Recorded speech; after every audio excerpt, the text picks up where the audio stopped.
So you could just, Okay, so I pressed the recording button.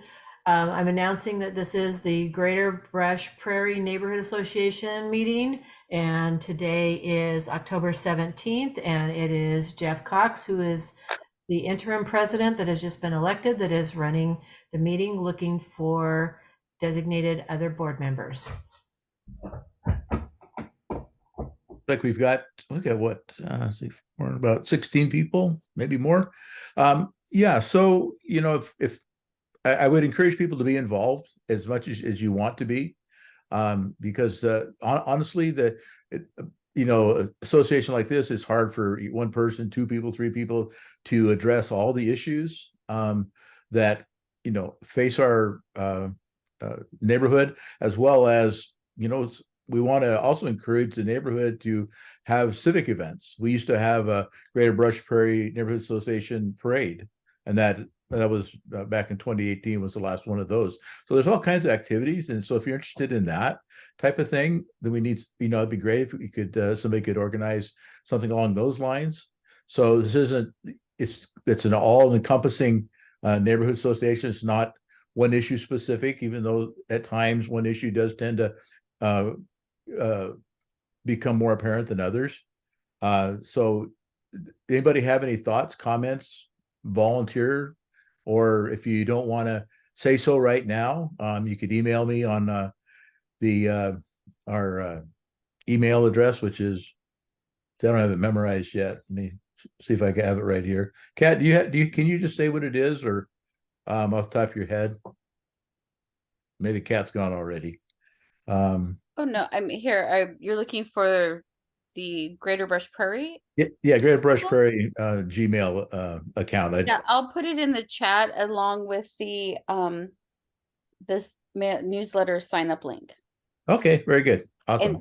And the one thing I would recommend is that if there's something that's important to you, a particular issue, or you're just willing to forward Jeff articles in the Columbian or sit through a council meeting, do something, and then update him, that would save him so much time. And it really makes it helpful to have people who just reach out and say, hey, this is all the stuff that I've learned, and this is what's going on. Because a lot of times we get emails and we're volunteers and we're trying to amass all of this information for the county, and Greater Brush Prairie is so large. It would just be helpful if anyone could just step up and say, hey, I can keep track of this issue for you and I'll keep you updated. And that kind of volunteering would be just as valuable as being a board member. I would agree. And a good example of that is the air gas plant that's going in. I was aware that it was going in there, but it hadn't risen to a level where I started digging into it. So, small issues, not small issues, but issues like that, it's helpful to have somebody dive into that, make a report or something as to what's going on, so the rest of the neighbors can know, and that can also go in the newsletter, and that's extremely helpful. And hopefully that would be more aligned with the time you might be able to participate with the group. Jeff, this is Joe Zimmerman. I have to say that I am stretched extremely thin, both with how busy we are at the farm. By the way, I'm sorry, Joe Zimmerman. I'm with Busy Farms, and like I said, I am stretched extremely thin. And then I also sit on many boards. For instance, I'm a board member of Friends of Clark County, among others. However, I would love to have the opportunity to be a board member, and especially as a well, for instance, Friends of Clark County, I essentially represent agriculture in Clark County, and would love to help in that regard if you'd have me. Oh, I think that would be awesome, because you certainly are a subject matter expert without a doubt. And so that if did you want to just have be charged of like agricultural subcommittee, or would you like to have be like a vice president, secretary, treasurer kind of position? Jeff, I have to say I am stretched so thin right now. Okay. The answer would be no. I could help as a board member, but I definitely don't have enough time and energy to be vice president, secretary, treasurer, or anything like that at this point. Okay, so how about if we do this? I thank you for coming to the meeting. We'll make you the point of contact for agricultural issues, and I could, we could set it up so that I would contact you as they come up, or have people contact you. Which would be your preference? Yeah, no, that would be fine. I would field, points from any person, throughout the, neighborhood association. But, yeah, that'd be great. Okay, that would be like amazing. Because honestly, agriculture around here, I've only lived in the area since 2017, and I'm still getting to know the names that involved in the different agricultural aspects, the zoning involved with agricultural, Mhm. and then the FRDU issue that kind of plays into it. Mhm. And I'm just barely staying ahead of the FRDU Mhm. aspect of it. That's kind of where I'm at. So Right, if right. somebody like Well, and yourself then like pass the more specific questions on to, that'd be great. right, right. Well, and then of course one of the big push or one of the big shall we say arguments with the FRDU is, well, this ag land is unprofitable anyhow. So, and let's just say I think we've proven that that's not the case. It's really the question of what people are doing with it. Right. Which, yeah, don't even get me started. By the way, I thought I'd mention there, Jeff. Don't worry, we're newcomers to the area too. We've only been here since '72, so Oh, okay. yeah, 1872. Yeah. Okay. Oh, wow. That is really, I was still in high school in 1972. No, no, no. 1872. Oh, okay. So 1872. I wasn't even thought of back then. I thought you were being facetious. So I was like, okay. Um, perfect. Okay, so I will note that, and we will disseminate that information in the next newsletter. How would that be? Okay, well, thank you so much for doing that. That's going to be very helpful, especially somebody with so much knowledge and experience on this, so we can get a good, solid, correct answer if when questions come up. That'd be very beneficial to everybody, because there's nothing worse than chasing bad answers, bad information. Okay. Awesome. So anybody else have any interests? I'll just kind of mention what had on the agenda today, that kind of projects and issues at hand. There seems to be a parking at the Gordy Jolma conservation area. There seems to be an issue in Cedars of people loitering after dark. The sewer installation for the 5 new homes in Cedar Village, sale of the clubhouse, implementation of the FRDU and the effect on Greater Brush Prairie. And so those are some of the things that I thought of. Does anybody else have, anything that a subject that they would like to, to be point of contact on, or maybe add to the agenda for later? Can you hear me? Yes, sir. Hi, my name is Alvaro Pardo. I'm actually president of the HOA of Plateau Manor. It's one of the newest neighborhoods in the area. I had to drop, but I just wanted to. I'll contact you directly through email, because there's a couple things that I'd like to do some research about and ask you. But I'm sorry I have to drop. But nice to meet you all. I hope we can talk later. Oh, absolutely. My phone number is out there. I'm sorry, which neighborhood are you in? It's called Plateau Manor. It's just south of Parker's Abbey. Okay. South of 119th and 124th, I think. Okay. Okay, good. Because that's an area that, I'm glad you're there. We have a lot of people in the kind of the Cedars area and Hawkinson and stuff like that. And I really didn't have any context for out in that part of Greater Brush Prairie. So yes, please do give me a call, and we'll discuss the issues that you have at hand. That'd be awesome. Awesome. Yeah. Thanks. I placed the email in the chat. Yeah, and I got the pink paper that you sent, and it's also there. I found the website some time ago, so that's why I know about this. I've been meaning to Okay. contact you, but so I'll get in touch later. Thank you so much. Okay. Well, thank you for joining us, even for just a little bit today. We appreciate it. Okay, thanks. Thank you. Okay, well, this is getting off to a good start. Hearing from people from all Jeff, ends of the neighborhood. Jeff, it's Kim O'Hara. I go to the Railroad Advisory Board meetings, or I don't go to them. I listen to them, and I'm a point of contact. I'm happy to update you on that information as I get it.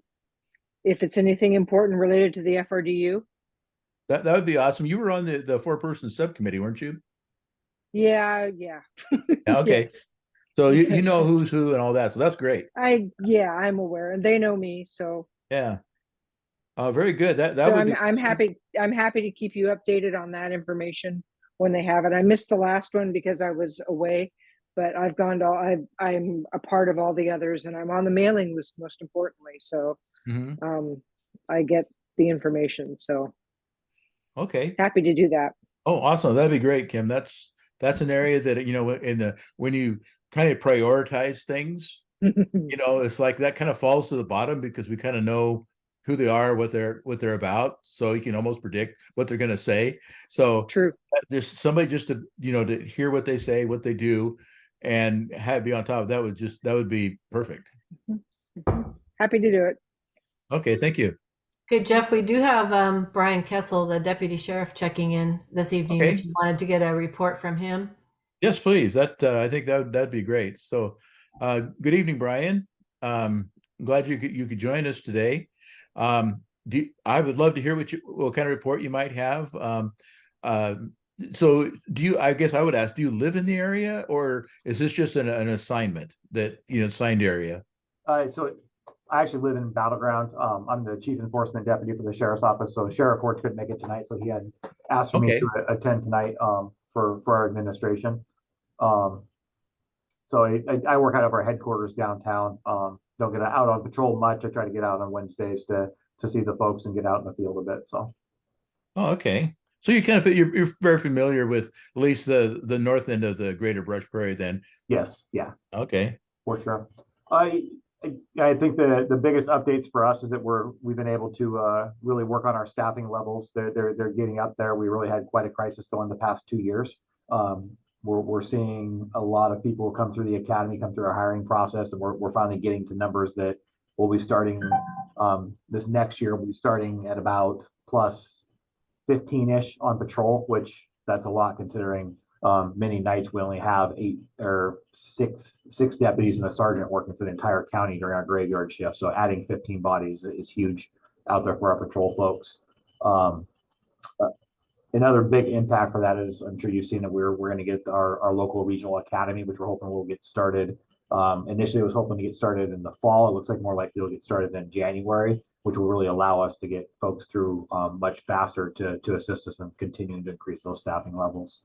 I think the other big thing that we're adding is we've been approved to add a co-responder team through CMAR. So we'll be able to have a staff of 6 folks who are employed who are mental health professionals that will be able to respond out to the scene to assist our deputies and to handle the mental health aspects of the calls. They'll help free up our deputies to go out and address criminal issues and allow the people who are professionals dealing with the mental health to handle those issues and concerns. So those are some of the big things we're dealing with right now.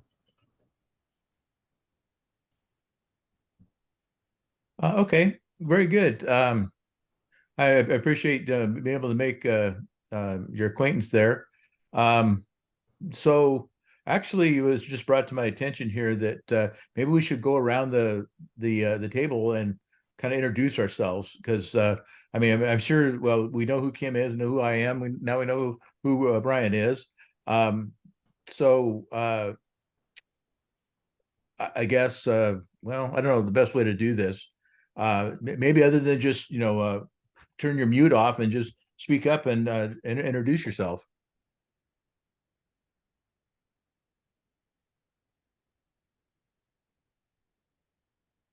Okay, so Well, I guess somebody's got to go first.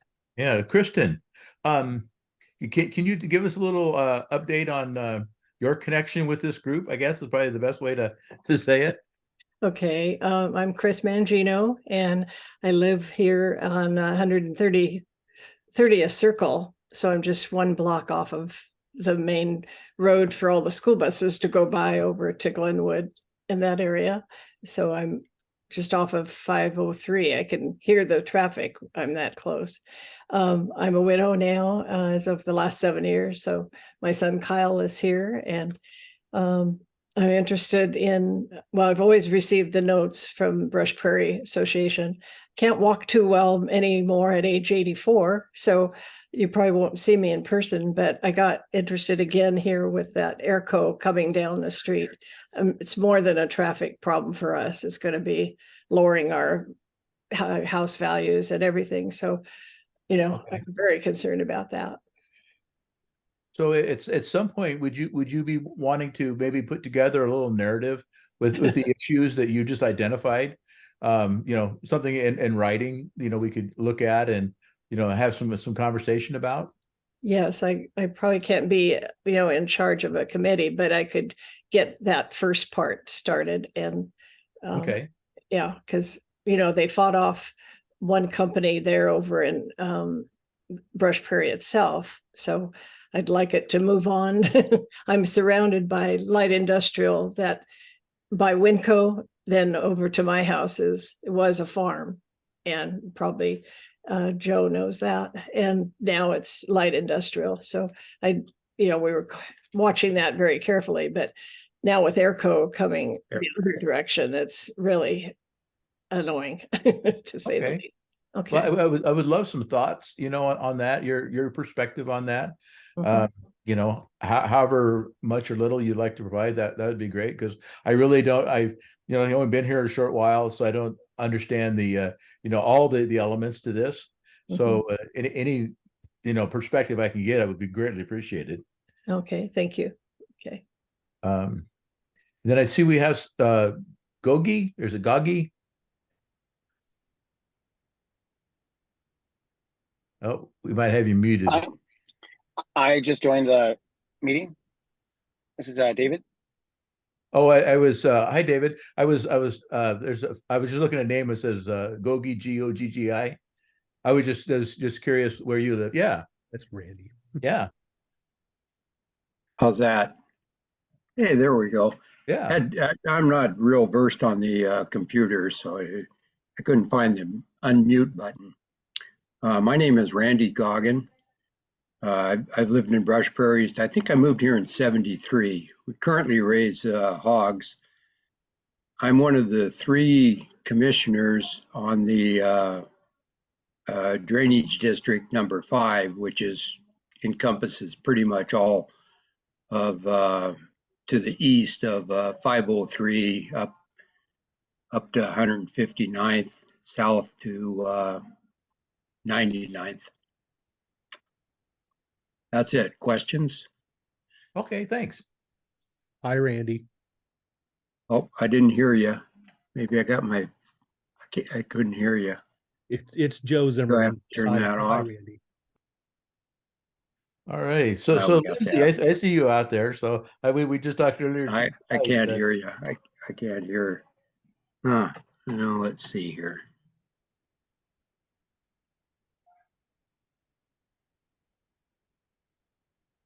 Okay. So Lindsay, tell us a little bit what you want to share. We communicate every so often, so Yeah. I'm gonna put a name with the face and everything. Absolutely. Yeah. My name's Lindsay Roberts. I live in Cedars East. I sit on the board here. I'm the vice president of that board. So just here to get information and share information. I think my biggest concern at the moment is the railroad, followed by a lot of the development that's going on in and around our neighborhood. So Okay. it's nice to meet you all. Oh, thank you, Lindsay. I share with you the consternation about the development out there. You know, it's been a while since they said they were going to do it, and I don't know. You kind of hope that maybe they're not, and then they just come in one day and start ripping things up. It was unexpected. Okay. Well, thanks, Yeah. Lindsay. Yeah. And then we have Greg. Would Greg want to introduce himself? Oh. Well, we didn't hear from Greg, so Philip Metcalf, I see you're out there. Let's see. Then we have Jill and oh, there's Jill. I don't. Oh, okay. So she's just listening. Okay, so that's good. That works too. Tony Morell. Okay, and then Joyce Christensen. Okay, and then we have a phone number that the last three is 720. Okay, and then we have David Miller. And David, if David had contacted me earlier, he was interested in a officer position. So well, if we wanted to take a few minutes and meet David and see what he has some thoughts on.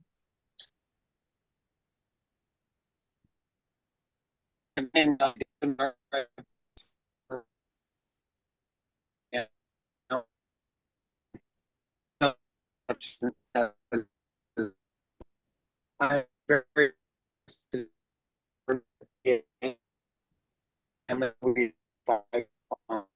Creek, and I've grown up in the area. Is So this that with the two little girls are. Hello? is this David or Greg? Greg, I thought was talking a minute ago. Hello? Okay, is this This is Dave. I okay? apologize. Dave, yeah, okay. Go ahead, David. So growing up in Amboy and Battleground area, you know, my whole entire life, I'm very familiar with the whole area. And now that we have 5 acres on Salmon Creek, we've lived there for about 8 years now.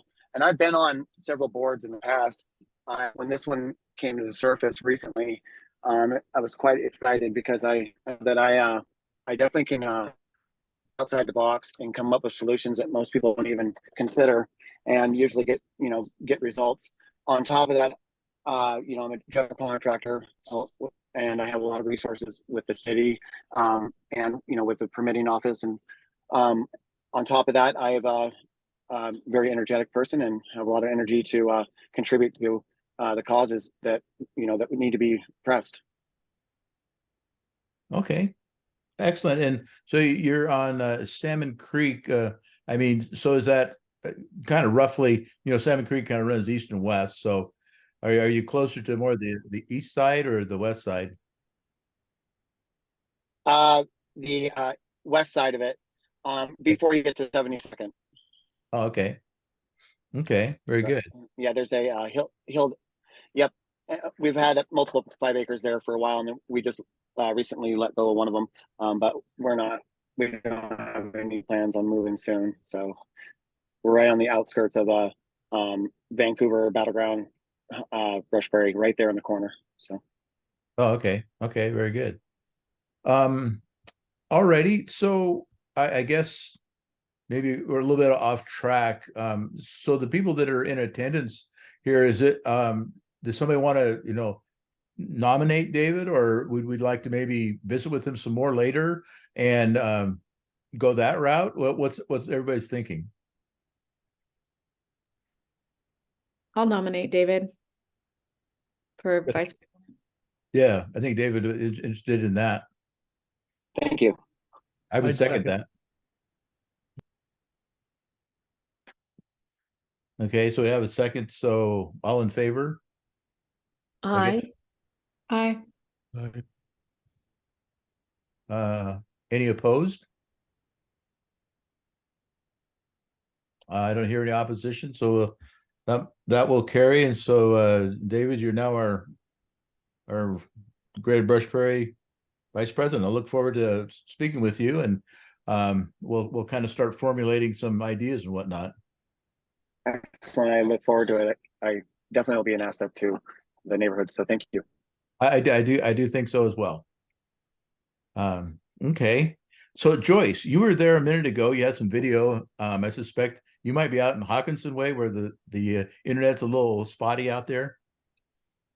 I've lived in Brush Prairie since '89, and I'm particularly interested in the railroad. Okay. Okay. Very good. Well, that is an area of concern right now. So, how about if Brian and I give you a call and kind of see what's the level of involvement that you want to participate, unless you'd like to share right now what what you'd like to do. Let me think about it, and then if you give me a call, I'll think about it. Okay, sounds good. All right, thanks. Thank you very much. Okay, well, I think we've got everybody on and introduced everybody that could get through. Now let's see. Look at the agenda here.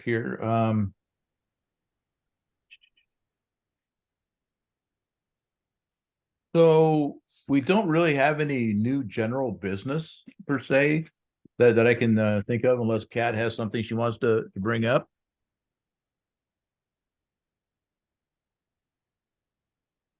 Okay. All right. Not hearing anything. So I have this list here, and this is not an exclusive list. It's just something that I thought of today.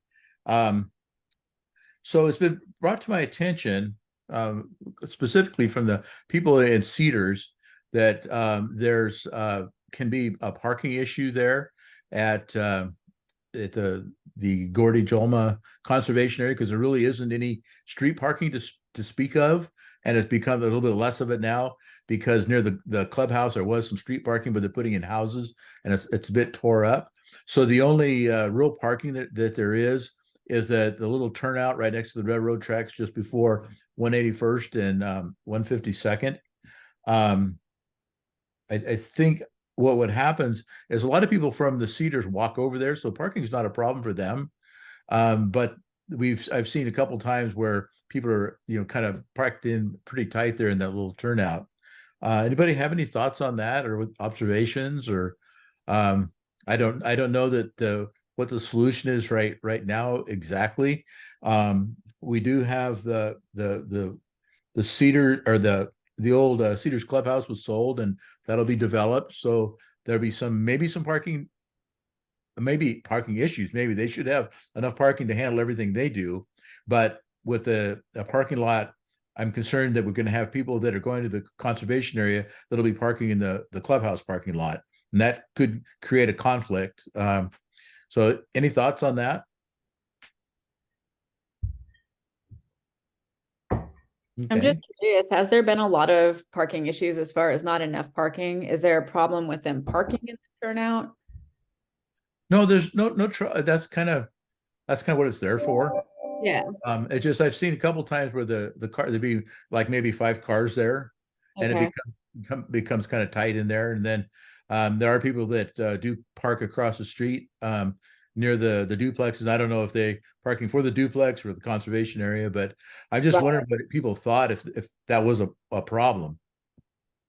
Yeah, it's hard to tell because it's hard to know, like you said, if they're lining the streets or if those are residents. Mm-hmm. So anyway, that's just one area thing that I kind of keep an eye on in general. While we're yeah, go ahead. Well, what about signage? What about signage for designated parking? That would identify the parking areas for the conservation, and hopefully that might be in the hand not park. I would think that would seem like a logical solution, but in that area, there's a confluence of part of Cedars.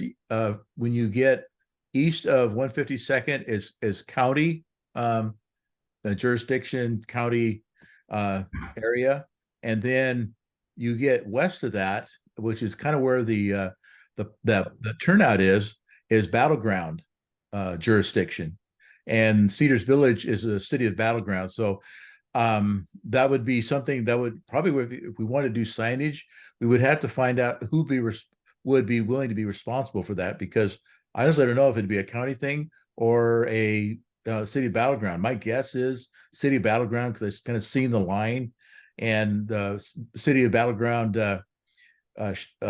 police typically respond to the Cedars Village and have been sitting in that turnout, running radar, if you will. So honestly, I think that'd be the first place we'd want to start, is that before we go, trying to get the county to do it when actually be falling under the jurisdiction of the city Battleground. It's actually for the Gordy Jolma conservation area though, so let me check on that too, as far as signage for that area, because it was just opened up, and so I'm not sure what signage has been put up, and maybe there's more signage planned for it. And did I hear you say that some of the area is torn up? Is there an issue with there needing to be some gravel? Is it muddy because it's torn up? Is that what I was hearing? So those directly across the tracks from that turnout area, inside across from the clubhouse, there was that space where the maintenance facility was for the golf course was there.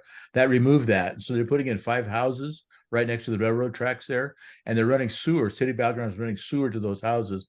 And so right now, part of the road in front of those areas was dug up, and it's loose gravel right now, but I suspect once they're done installing the sewer, they'll repave it and it'll go back to normal. Okay. I haven't really seen a huge mud problem. Actually, they're pretty good about cleaning up. Okay. It's just when I hear tore up, my ears perk up and I'm like, okay, do we need to address the situation temporarily? Yeah, and that's City Battleground area. Okay. So yeah, so that's where this confluence of boundaries and becomes kind of interesting. But I don't believe there's any parking signage by the county for the county conservation area. I'll check into it. I'll call Rocky about it tomorrow. Okay, thanks. Okay.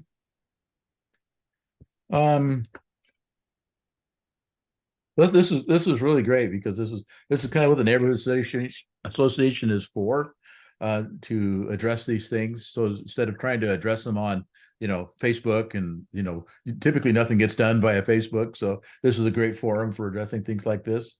And Lindsay, you probably know more about this than I do, but I've heard that there's issues with people loitering on the conservation area after dark, off of 183rd, and at the west end, and then pretty close to the east end. What do you know about that? I mean, people park their cars there frequently after dark. I think one event that was particularly alarming for us was that a young woman, it was later in the evening, probably close to 10, came out of that area and asked for a ride home. And after talking with her further, it was me and a couple of the other neighbors. I called other people out to help me with her, but she said her friends dropped her off there. They frequently go up there and take people up there to beat them up and do other kind of dangerous illegal activities, and that's how they know that area is there. So I know there was concern about it since that happened. And that's kind of the extent of my knowledge of it. Okay. So Deputy Kessel there, Brian, what are your thoughts on that? I believe that area is closed after dark. Is there, from your perspective, is there a best practices for handling situations like that? Yeah, I mean, the best practice would be for, I guess, the determination would be if it's a 311 call or a 911 call. So if it's to the point where it's an emergency, just call 911, and if it's a lesser emergency, it'd be a call to 311. But any of those type of suspicious activity, you're best just to report it and let us decide how to handle it from there. So even if there's just cars parked at that end, people should just be calling if it's someone. I mean, if it's a closed area and there's something that's making you feel uneasy about it, it's worth a call. If it's something that's causing you alarm, I mean, Obviously, the calls are triaged by dispatch and then triaged by the supervisors to see if we have enough deputies to respond. But at least it gets on the radar there. Sure. Okay, thank you. Okay, well, thanks for that, Lindsay. And then we talked just briefly, Mary Lee brought up the tore up part, and that was the sewer installation for the 5 new homes right along the railroad tracks. That I don't know, I don't get out a lot, driving out, so I don't know how that's. I know they put up signs to flow traffic and whatnot. I don't know, has there been any issues, with anybody heard of? Do we have anybody from Cedars Village that might have some knowledge of issues of the construction and being able to get in and out of the neighborhood? Okay, so hopefully that will be. I gotta believe. Well, when they tried to put the sewer in over off of by the golf course, that took 2 years for some reason. I'm hoping this is not 2 years. I'm hoping that will be done within a month or two. When you say tore up, what do you mean by tore up? Is it are they containing the excavation? When I say the asphalt has been removed and there's the base that goes underneath the asphalt has been laid down. Typically, a lot of times how we see that, it's rough generally. But it's fairly smooth.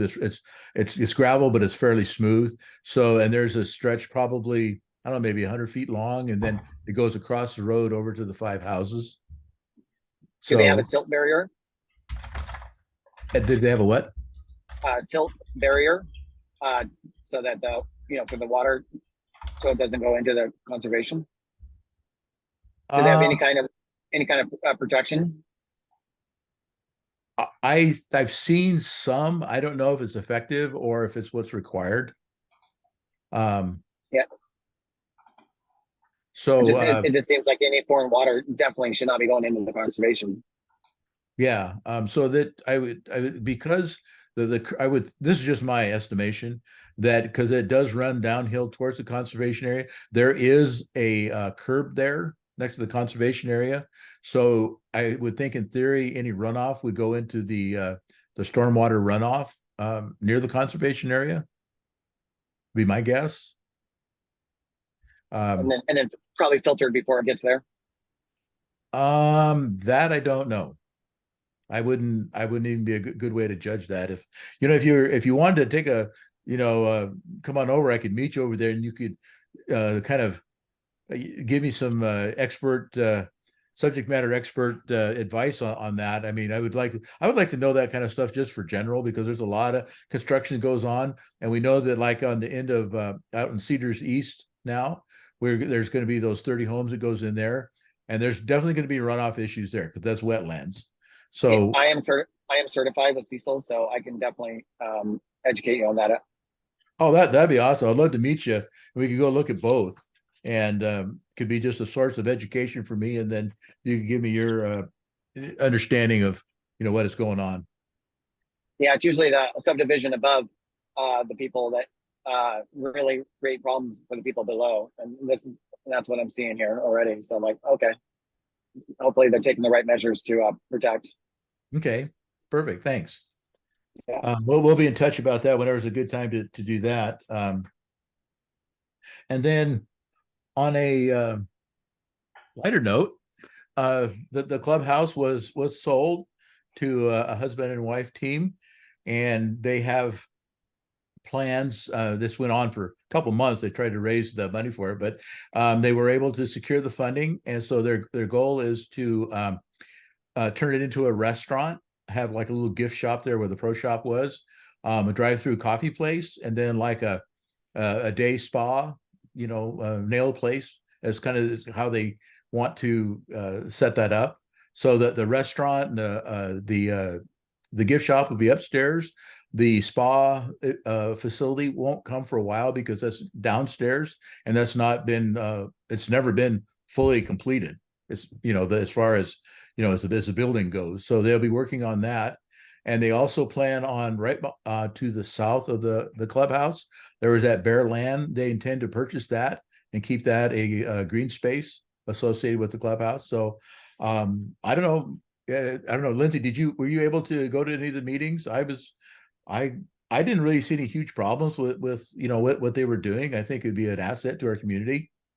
No, I agree. I mean, I think especially considering the alternatives, I think they were a really good option. I think they're really interested in maintaining the neighborhood feel, and especially the Cedars neighborhood feel, which I thought was great. I think they're trying to keep the space small enough so that it's not super disruptive to the neighborhood. Of course, there is going to be some traffic, but I think that's, unavoidable. But they definitely are there to hear our concerns and to work with us. And I think they're also going to be good allies to fighting the railroads and the other, construction around. No, I share that. I was real skeptical at first. I was very critical at first, and then I went out and listened to what they were doing and how they planned to approach, the methodology. And I just thought, we had a restaurant here once before. Right. And it kind of, probably because of COVID, it kind of failed, who knows. But anyway, that was really a nice facility to have a little coffee shop, you drive in and get a cup of coffee. Gosh, that would be really nice, for the whole area. And so I really don't, unless it became super popular and on Friday nights, they had a band and, cars are lined up down the street. I don't really see that happening. And that would be the only way I could see that, that being a problem, but it'd be hard for me to believe that that would be it. So they do plan on managing the restaurant themselves as opposed to hiring somebody to do it. So it'll be hands-on. Basically everything will be hands-on initially. Yeah. And they will be operating also as a venue at some point, but more like for small parties or small weddings. Mm-hmm. But again, they're limiting the amount of attendees to what could fit in the parking lot, which I think, it was pretty minimal. I think they could only have like 150 person event. So that sounds about right. Okay. Perfect. So the last thing I have here, I'm not going to go into a lot of detail other than I'll just tell you up front that I'm president of the Coalition for Sustainable Land Management. We were formed to I was the spearhead with it to deal with the railroad and generally oppose it in most of its forms that we've seen so far. All that we know now, just give you an update, is that the community planning is in charge of putting forth a proposal for the county councilors to vote on.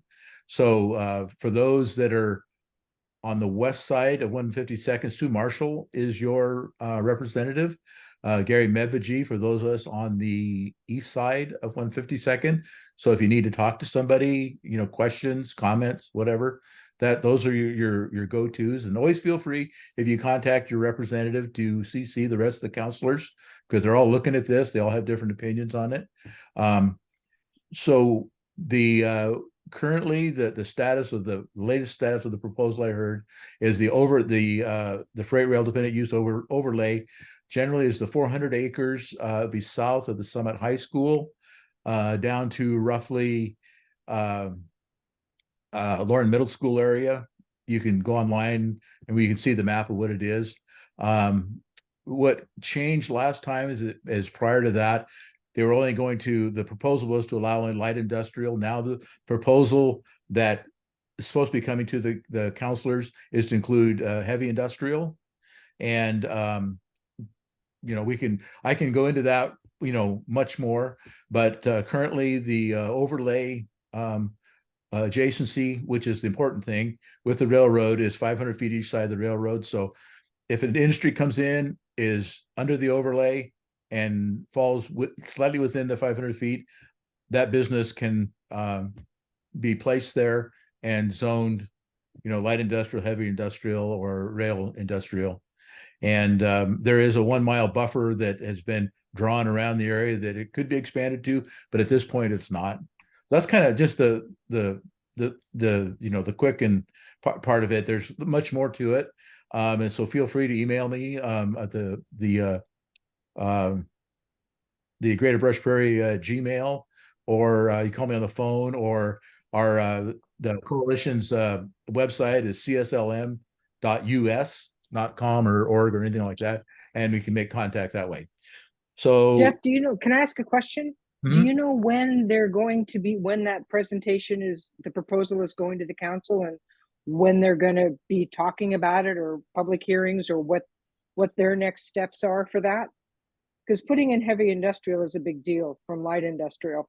So they know something we don't. All I know for sure is that it's in the hands of planning. They indicated they were a little understaffed, so I really don't know. I expect it Good. anytime. That's my plan. I expect it anytime. I suspect, I already guessed. I mean, maybe in another month, maybe. Okay. These things just they progress in weird ways. Sometimes they move with lightning speed, and sometimes they just get stuck and they don't move for a long time for no reason. So that's about all I really know on that. Does this have to do with the concrete plant? No. So the concrete plant that, as you might know, that was abandoned there, but it's my understanding that because of the aggregate that could come out of North County, an asphalt plant would sure be nice somewhere. Asphalt or concrete plant would be nice somewhere along in our area. And currently the overlay is entirely in Greater Brush Prairie Neighborhood Association. And I can, if somebody's interested, I can very easily send you the map, or you can go what Marilee has brought up here, and you can just go through there and go to there's different meeting days that have occurred, and they list the documents that are in that meeting days, whether it be for the generally council work days, and you'll see the overlay, the link for the overlay. It's there, and so I guess that's all I would say about that. I mean, I could go on all night about that, but we'll just leave it at that. I put the link to that page. I put the link to that page in the chat. And if anybody wants to sign up for it, there's a link on that page to sign up for any updates. And then anything that comes up that's a meeting, you'll get an email on from community planning.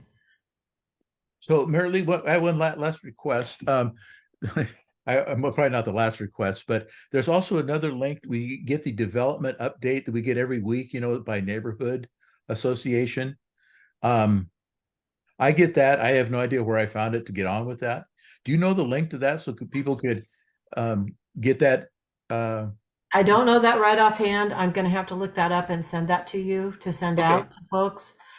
Joe's had his hand up for a while. Oh, okay. Thanks. I wanted to make sure that I didn't miss him, and then I had a couple of things before you signed off. Okay, great. Yeah.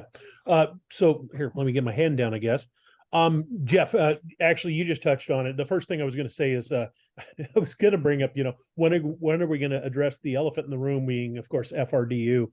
And I guess I'd love to, we need to be putting together an action plan, if you will, on how to address this to the county. The thing that I don't know about everybody else on this meeting. Stop it. Sorry, talking to the dog. The thing that I can't believe with everybody in the county is I can't believe the amount of reaction or pushback to FRDU, and yet it seems like the council, a good portion of the council, they're wanting to continue. They want those freight rail dependent uses and stuff like that. And I guess the question I have is how much pushback do we have to give before they finally realize, dang it, the county doesn't want it, or shall I say the people of the county don't want it, I don't give a flying rip about what's his name? Yeah, that guy. Yeah, you know who I'm talking about. Railroad operator. What's that? The railroad operator. Yeah. Okay. Eric Temple. I don't give a flying rip what Eric Temple wants. He doesn't live here. Therefore, it's, to put it nicely, he doesn't get a vote. We get the votes about it. So anyhow, anyways, that's enough about that. Hey, I wanted to throw out another one too. It sounds like several of you guys live over near the Cedars. Are you guys aware of that large church that may or may not be trying to go in down there off of 159th and 152nd? That down that way somewhere. I want to say it's south of 159th. I think it's like 139th and 152nd or something like that. Are you guys aware of a church going in down there? Yes, we are. Okay. They had about a month ago, they had a pre-application neighborhood meeting Mhm. on Zoom, and they laid out their plan, if you will. Mhm. And I'm still waiting to see it pop up on the development Mhm. newsletter that comes out on Monday. I haven't seen anything, so I don't really know where it's at in that process. If all I know is that it's going to be a two-phase plan. The pastor of the church owns the house and the property, and they're basically going to go to the northwest with the church, and then the rest of the property, aside from some wetlands, will be parking. And it'll be two phases up to, I think they said 150 total in Mhm. the two phases. That's Lindsay, I'm sure you're probably keeping on. You keep shaking your head like you know. So would you add anything to that? No, that's all I know. Mhm. Okay. Mhm. I guess the only, if you don't mind a comment, the only comment I have, I think that's a grand place for a church, but the roads aren't laid out for it. I mean, the traffic the traffic would be terrible. It's a terrible place for a church. There's a lot of accidents right in that intersection as it is. Yeah. And I then that mean, was actually brought up at the community meeting part of it. mhm. Several neighbors that live on 144th, and I've had my episodes down there on 144th, and they haven't been pretty. Fortunately, I didn't realize any accidents or anything, but some good scares. But yeah, so as of the community meeting, there was no plan to modify the roads because that would, and so I will keep an eye out for that because it will come, because it has to be, because it is ag land. It has to be conditional use permitted Mhm. to do that. So there will be a public hearing and all the normal processes that go with that. Okay. Yeah, I'd love if we could keep people keep us in the loop about that, because yeah, I mean, I don't fault anyone for wanting to start a church, but I can think of a whole lot of places with a whole lot better access than that. Yeah, and that's a bad one because the speed limit is 50 through there. And of course, you have 144th and you have limited sight distance, and there's a lot of different issues with that. And I think the solution by the person that was presenting that is like, well, we'll put in a roundabout, somewhere. And we already have a roundabout going in at 119th and 152nd. I didn't have that on the list. I'm sure everybody probably has heard about that. They've already started clearing the property there, and that construction will start in July of 2024. But looks like they're doing some preliminary work down there at that intersection. So, as far as I see now, there's no plan for the church to do any road modifications. So that might be something that in the public hearing process, they might have to press them on. But we'll keep, I will definitely, I got that on my list here to stay on top of. Okay. And so Mary Lee, you wanted to make some comments? What would you like to say? I had a couple of links that I added to the chat. One of them, I did add the freight rail dependent uses link. I also added, I did find the proposed development link. I added that in. Up above that, I've added in the Public Works report park and road link. They're pretty excited about that. They've updated that to where if you use that link to report a pothole, a downed limb, a problem with different issues with the parks, like if you needed gravel in a parking lot or signage in a parking lot for a park, when that goes into them, it's actually going to put a pin in the map on the GIS for them of where that downed limb is or where that problem with the pothole is.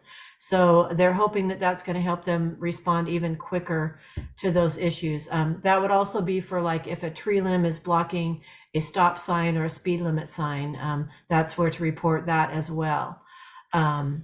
So I've got those links in there, and I'll send those again to you, Jeff, so that you can send those out on your email list too for those That'd be that are awesome. dialing in. That's like a big deal. I know there's, at least out the roads that I drive, there are some issues with stop signs or the pre-stop signs being covered up. You know, limited sight distance. I've never really known quite where to go with that. So Yeah.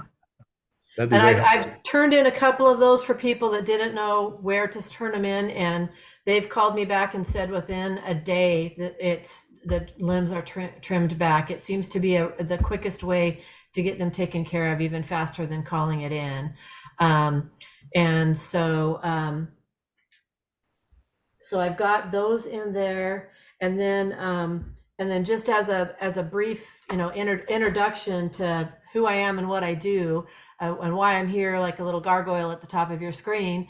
I work for the county. I've been with the county since 2004, so I've been here almost 20 years. I've started in May of next year. Started in community development, in engineering, worked in community planning in the comprehensive plan for 10 years, underneath Marty Snell and Oliver Orgiaco. I was the person that took in all of the public comment for the comprehensive plan, for the last comprehensive plan. So I saw all of the public comments for that, got a passion for hearing what people had to say and making sure that they were heard, enough that I got a crazy notion that I lived in Woodland and I ran for office, and I served as a as a city council person for 11 years while I was working for the county, between 2006 and 2018, concurrently. And so I have also served as a city council person and mayor pro tem while I was living in Woodland. I've lived in Southwest Washington my whole life, and I have a passion for this area and our quality of life that we have here. And when I had an opportunity to where our former neighborhood outreach person was retiring, and I had an opportunity to take this position and represent the neighborhoods of our community, I applied for the position, and I've been doing this position for 7 years. And I consider it an honor to work for you all and be your liaison for the county and assist you in finding your way through the process of who to talk to when you have a problem, how to be heard when you want to be heard, and how to more effectively present your concerns to council and government when you get to a point where you want to speak and be heard about an issue and you feel like you're not being heard. So I'm your liaison and your advocate, and I kind of walk a line in between being an employee and an advocate, which is kind of tricky sometimes. But I am here for you. If you can't find who you want to talk to, please give me a call. I'm gonna go ahead and add in.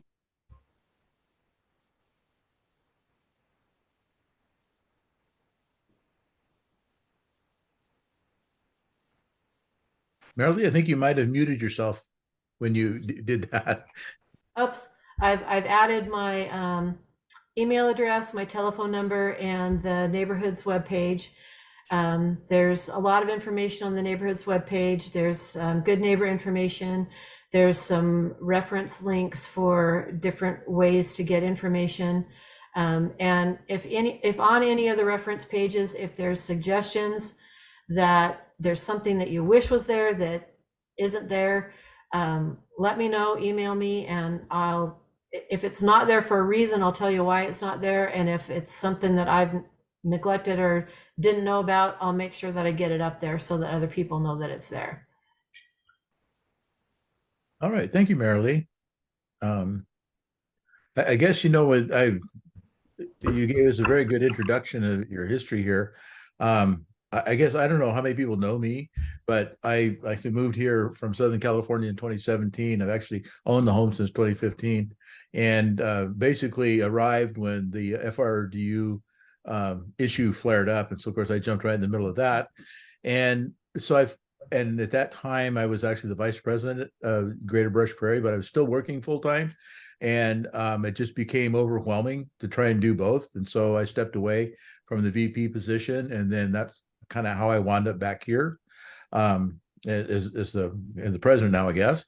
But so I was a pilot for Horizon Air through 2021. I was with them for 33 years and in the airlines for 40 some odd. Anyway, so I'll say I'm semi-retired. Because I always have lots going on and we've got this going on. And then I picked up a side gig as a simulator instructor for an East Coast airline that uses simulators in Seattle, and currently on furlough from them until we need some more pilots trained. So, I suspect that will kick up here with a vengeance here soon. So when that happens, I will let you know so that if I have to be not as available as I am now, but generally, being semi-retired, I just put around the house, do this type of stuff, and try and help. Really, my goal is as I want the people of the neighborhood to be advocates for their neighborhood, and not ask just like one or two or three people to do all the work. Because I think that once you invest yourself in your neighborhood, it's really amazing how everybody comes together and we can work, as a group. And that's kind of how all this, any changes, anything deal with FRDU or, the parking or whatever it is, this is how we get the changes, accomplished, is through, several people, being behind it, voicing their concerns and all the different concerns. Not everybody has one answer. And so that's why a group is so important, is because I will not think of some things and other people not think of things. And sometimes my idea is the worst and some other idea that seemed odd at the time is the best. So, we need everybody, participating if we can. So that would be all I'd have to say on that. So anyway, does anybody have any further comments? I'm kind of surprised this went this long. I thought we'd be out of here by 7 o'clock, but it's good. It's great conversation.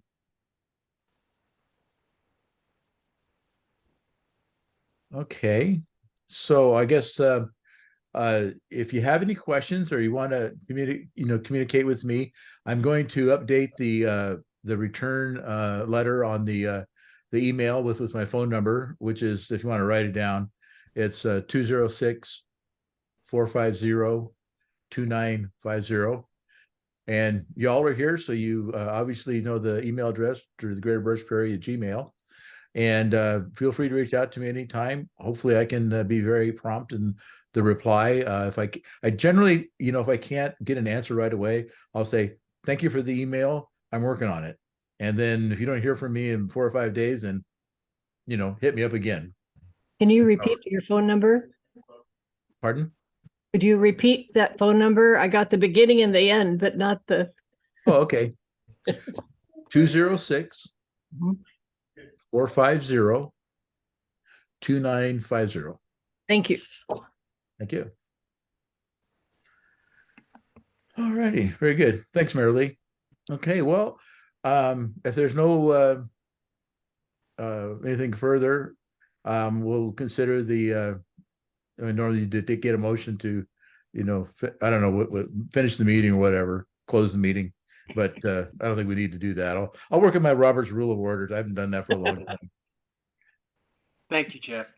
Thank you. Thank you. All right, good night. Talk to you all later. Bye. Thank Thanks you. all. Thank you. Bye. Thank you.